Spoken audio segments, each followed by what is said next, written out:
சாய் பக்தர்களுக்கு என் அன்பு வணக்கங்கள். ஓம் சாய்ராம்.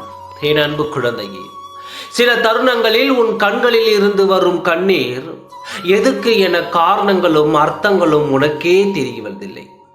மனதில் ஒரு சுமை, கண்களில் ஒரு சோர்வு, மனவலி, இனம் புரியாத பயம், ஒரு விதமான பதற்றம் இன்றி உளறிக் கொண்டிருக்கிறாய்.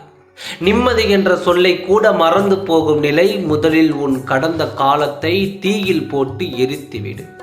எதிர்காலத்தை காற்று போகும் வழியில் ஒப்படைத்துவிட்டு உன் நிழலாக உன் நிகழ்கால தருணங்களை கவனித்து செயல்படு. நடப்பது எல்லாம் நன்மைக்கே. என் வாழ்வில் எது நடந்தாலும் என் சாயப்பா எனக்கு நல்லது செய்வார் என்ற நம்பிக்கையோடு இரு.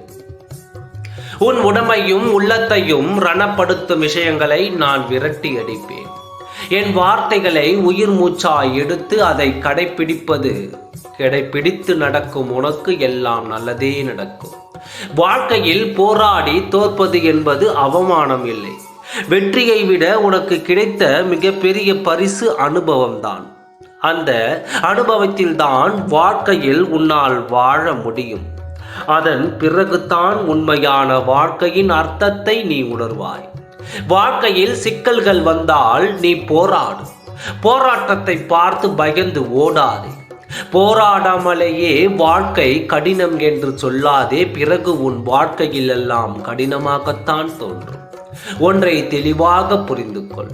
உலக வாழ்வில் உனக்கு நிரந்தரம் இன்றி இருப்பவர் இருவர் மட்டுமே. ஒன்று உனக்குள் இருக்கும் உன் ஆத்மா. ஆம் குழந்தையே, உன் ஆத்மாதான் எந்த சூழ்நிலையிலும் உன்னை கைவிடாமல் உன்னோடு பயணிக்கும். நீ ஆறுதல் தேடி வெளியில் அலையும் பொழுது உன்னை சாந்தப்படுத்தி தன்னோடு அணைத்துக் கொள்ளும். நீ பயந்து சோர்வடையும் சமயங்களில் மன தைரியத்தை உன்னுள் ஒட்டி உன்னை எழுந்து நிற்கச் செய்யும். இது நடக்குமா நடக்காதா, இதை செய்யலாமா வேண்டாமா என்று நீ பலவித குழப்பங்களில் நீ தவிக்கும் பொழுது ஒரு 5 நிமிடம் கண்களை மூடி அமைதியாக உட்கார்ந்து பார். உன்னோடே நீ பேசிக்கொள்வாய். உன்னுள் இருக்கும் உன் ஆன்மா உன்னை தெளிவுபடுத்தும். நீ குழம்பி போய் இருக்கும் விஷயங்களை அலசி ஆராய்ந்து ஒரு தெளிவான முடிவு தரும். துன்பமோ மகிழ்வோ உன் மனநிலைக்கு ஏற்றவாறு உன்னை தேற்றிவிடும். உனக்கான உன் நலன் விரும்பி இதை தவிர வேறு எதுவும் இல்லை.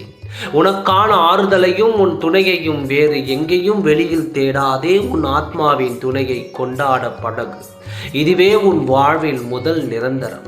இரண்டாவது நிரந்தரம் உன் சாயப்பா நான். உன் வாழ்வில் உனக்கான எல்லாவற்றையும் நல்லதாக மாற்றி தருவேன். கவலைப்படாதே. உன்னோடே நான் என்றும் இருப்பேன். நம்பிக்கையோடு இரு. நல்லதே நடக்கும். ஓம் சாய்ராம். நன்றி, வணக்கம்.